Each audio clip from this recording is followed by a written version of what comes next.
अंता का विधानसभा उपचुनाव आखिर कौन जीतेगा और इसको लेकर सबसे मशहूर सट्टा बाजार जिसको फलोदी के सट्टा बाजार के नाम से जाना जाता है, वो आज की तारीख में किसको चुनाव जितवा रहा है। एस्ट्रोलॉजर बीजेपी, कांग्रेस और नरेश मीणा को लेकर क्या कह रहे हैं और नरेश मीणा को जान से मारने की धमकी देने वाला नरेंद्र यादव आखिर कौन है, जो पीएचडी विभाग में डबल एओ के पद से रिटायरमेंट है और उसके बाद भी नरेश मीणा को आखिर तरह की धमकी क्यों दी है। अंता की जनता नरेश मीणा, बीजेपी और कांग्रेस को लेकर क्या कुछ कह रही है, फिलहाल अंता के अंदर क्या समीकरण है और शंकराचार्य, उसके अलावा आम आदमी पार्टी सहित कई लोगों का नरेश मीणा को साथ मिला है और चौक चौराहे पर लोग जो बीजेपी और कांग्रेस के कार्यकर्ता हैं वो आखिर क्यों कह रहे हैं कि चुनाव तो नरेश मीणा को ही जितवा कर रहेंगे। विस्तार से बातचीत करेंगे। नमस्कार, आप देख रहे हैं लोकमत हिंदी और मैं हूं आपके साथ महेंद्र बासुका।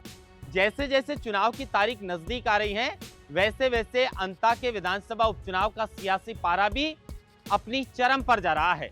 एक तरफ बीजेपी के प्रचार के लिए बीजेपी के प्रदेश अध्यक्ष मदन राठौड़, दुष्यंत सिंह जिनको वहां का प्रभारी बनाया है, और उसके अलावा बीजेपी के उप मुख्यमंत्री जो प्रेमचंद बैरवा हैं वो लगातार मोरपाल सुमन के लिए प्रचार प्रसार कर रहे हैं। तो दूसरी तरफ अशोक चांदना हो, चाहे प्रहलाद गुंजल हो, चाहे खुद प्रमोद जैन भाया हो, लगातार अपने प्रचार प्रसार में किसी तरीके की कोई कोर कसर छोड़ नहीं रहा है। और उसके अलावा अगर निर्दलीय नरेश मीणा की बात करें तो नरेश मीणा को आम आदमी पार्टी का समर्थन मिला। उसके बाद उन्होंने कहा कि मैं हमेशा गायों के लिए काम करूंगा, गायों के लिए गौशाला बनवाऊंगा, और इसी को लेकर जब उन्होंने शपथ ली तो उसके बाद शंकराचार्य जो सरस्वती है उनका समर्थन भी नरेश मीणा को मिल चुका है। चौक चौराहे पर जो लोग खड़े हैं बीजेपी और कांग्रेस के कार्यकर्ता, वो भी कह रहे हैं कि भाई इस बार तो अंता की जनता बदलाव के मूड में है और नरेश मीणा को भारी मतों से जो है वो चुनाव जितवाकर राजस्थान की विधानसभा भेजेंगे। लेकिन इन तीनों प्रत्याशियों को लेकर और अंता के विधानसभा के उपचुनाव को लेकर फलोदी का सट्टा बाजार क्या कुछ कह रहा है। फलोदी का सट्टा बाजार, जिसे चाहे वो क्रिकेट हो, चाहे विधानसभा और लोकसभा के चुनाव हो, सबसे सटीक सट्टे लगाने के लिए जाना जाता है। जिसने अब से पहले विधानसभा के चुनाव, लोकसभा के चुनाव और बाकी जो अन्य राज्यों में चुनाव हैं उनको लेकर कई तरीके के आकलन किए और उसमें कई आकलन जो है वो सटीक भी बैठते हैं। अब फिलहाल अगर फलोदी के सट्टा बाजार की बात करें तो आज और कल का जो भाव है उसके मुताबिक प्रमोद जैन भाया को 50 से 55 पैसे का भाव बता रहे हैं। इसका मतलब यह है कि प्रमोद जैन भाया नरेश मीणा को टक्कर देकर चुनाव हरवा कर खुद यहां से विधायक फिर से बन सकते हैं। लेकिन फलोदी के सट्टा बाजार के मुताबिक बीजेपी के प्रत्याशी मोरलाल सुमन तीसरे नंबर पर है। यानी साफ तौर पर सट्टा बाजार का जो आकलन है वो भी प्रमोद जैन भाया और नरेश मीणा के बीच टक्कर बता रहा है। लेकिन नरेश मीणा को जिस तरीके से लोगों का जन समर्थन मिल रहा है, सट्टा बाजार के भाव हर रोज चेंज होते हैं, हर रोज उनमें बदलाव आता है, उतार चढ़ाव आता रहता है और हो सकता है कि आने वाले समय में ये भाव बदलकर नरेश मीणा को या फिर बीजेपी के प्रत्याशी मोरलाल सुमन को आगे बता दें।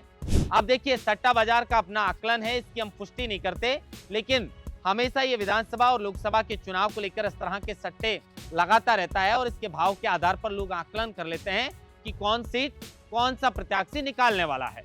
लेकिन फिलहाल अगर सट्टा बाजार से अलग एस्ट्रोलॉजर की बात करें तो प्रमोद जैन भाया की पत्नी और नरेश मीणा की किस्मत को एस्ट्रोलॉजर फिलहाल अच्छी बता रहे हैं और कह रहे हैं कि हो सकता है कि बाजी प्रमोद जैन भाया उनकी पत्नी की वजह से या फिर नरेश मीणा भी मार जाएं। लेकिन इसके अलावा अगर हम ओवरऑल समीकरण की यहाँ पर बात करें तो यहाँ पर वैसे हाड़ौती की जनता का मिजाज थोड़ा अलग है। यहाँ पर जातीय समीकरण ज्यादा काम करते नहीं है, फिर भी अगर जातीय समीकरण की बात करें तो सबसे ज्यादा यहाँ पर सैनी वोट बैंक देखा जाता है। उसके बाद यहाँ पर एससी है, उसके बाद में यहाँ पर अगर बात करें हम तो मीणा समाज का वोट बैंक आता है जिससे नरेश मीणा खुद मैदान में है। उसके अलावा धाकड़ है, मुस्लिम है, गुर्जर हैं, बाकी समाजों के भी अपने अपने जो है वो यहाँ पर वोट बैंक में अपना दबदबा देखा जाता है। लेकिन सबसे ज्यादा वोट सैनी, मीणा और एससी के हैं।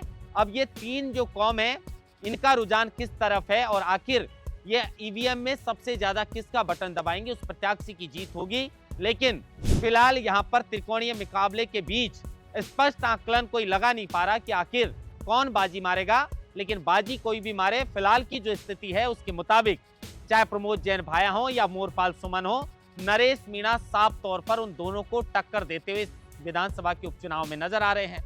लेकिन इसके अलावा नरेश मीणा को अब जिस तरीके से मैंने बताया कि शंकराचार्य जी का साथ मिला है, आम आदमी का पार्टी का साथ है, राजेंद्र गुड़ा लगातार नरेश मीणा का प्रचार प्रसार कर रहे हैं और जिस तरह से वहां पर समीकरण बन रहा है तो नरेश मीणा भी एक मजबूत दावेदार के तौर पर वहां पर चुनाव लड़ रहे हैं। जैसे जैसे और चुनाव की तारीख जो है वो नजदीक आएगी, यहाँ के समीकरण बदलेंगे, वो हम आपको लगातार बताते रहेंगे।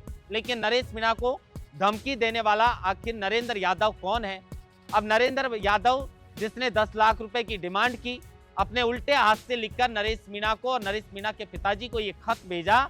उल्टे हाथ से इसलिए लिखा ताकि वो पकड़ में नहीं आए और 10 लाख रुपए की डिमांड की। रोहित गोदारा का नाम इसमें बीच में आया, लेकिन 12 की पुलिस ने इसका खुलासा किया और आरोपी को डिटेन भी कर लिया। बाद में पता चला कि जो नरेंद्र यादव है वो पीएचडी विभाग जो है उसके डबल AO के पद से सेवानिवृत्त है और आपसी किसी जमीन की रंजिश को लेकर ये पूरा मामला उसने क्रिएट किया था और इसका जो आरोप है वो किसी और पर वो डलवाना चाहते थे। किसी और का नाम जो है वो चाहते थे कि दूसरे का नाम इसमें हो जाए और वो छुपकर इस तरह की चाल चल रहे थे। लेकिन पुलिस और कानून के हाथ हमेशा लंबे होते हैं। नरेंद्र यादव जो है उसने जिस तरीके से इस घटना को अंजाम दिया था, इस तरह का उन्होंने कृत्य किया था धमकी देने का, उस मामले को लेकर पूरा खुलासा 12 की पुलिस ने किया है। और फिलहाल अब यहाँ पर तीनों प्रत्याशी जो मैदान में हैं, प्रत्याशी तो बहुत हैं, लेकिन तीनों के बीच जो त्रिकोणीय मुकाबला है, जनता भी ये सोच रही है कि आखिर यहाँ से कौन बाजी मारेगा। चुनाव की तारीख जैसे जैसे नजदीक आएंगी समीकरण यहाँ पर बदलेंगे, लेकिन फिलहाल की स्थिति में नरेश मीणा साफ तौर पर यहाँ पर टक्कर देते हुए नजर आ रहे हैं। अब बीजेपी और कांग्रेस इन दोनों में से नरेश मीणा की टक्कर में क्या प्रमोद जैन भाया हैं या फिर बीजेपी के मोरपाल सुमन हैं? क्योंकि एक तरफ मोरपाल सुमन के लिए पूरी बीजेपी चाहती है कि किसी भी सूरत में इस सीट को बीजेपी निकाले, तो दूसरी तरफ कांग्रेस के प्रत्याशी के लिए अशोक चांदना, प्रहलाद गुंजल सहित तमाम कांग्रेस के नेता मैदान में हैं। हालांकि सचिन पायलट अभी तक इस सीट पर प्रचार प्रसार के लिए नहीं पहुंचे हैं और नरेश मीणा तो ये भी कहते हैं कि भाई सचिन पायलट और प्रहलाद गुंजल भले ही कांग्रेस के सेनापति हों, लेकिन उनका आशीर्वाद मेरे साथ है। तो देखना यह होगा कि अंता की जनता इस बार किसको आशीर्वाद देगी और किसको राजस्थान की विधानसभा में चुनकर भेजेगी। धरातल पर वहां पर क्या सियासी गणित है, लोग क्या कुछ सोच रहे हैं, वो भी खबर आपको ग्राउंड से जाकर दिखाने की कोशिश करेंगे। महेंद्र मास्टा, लोकमत हिंदी, जयपुर।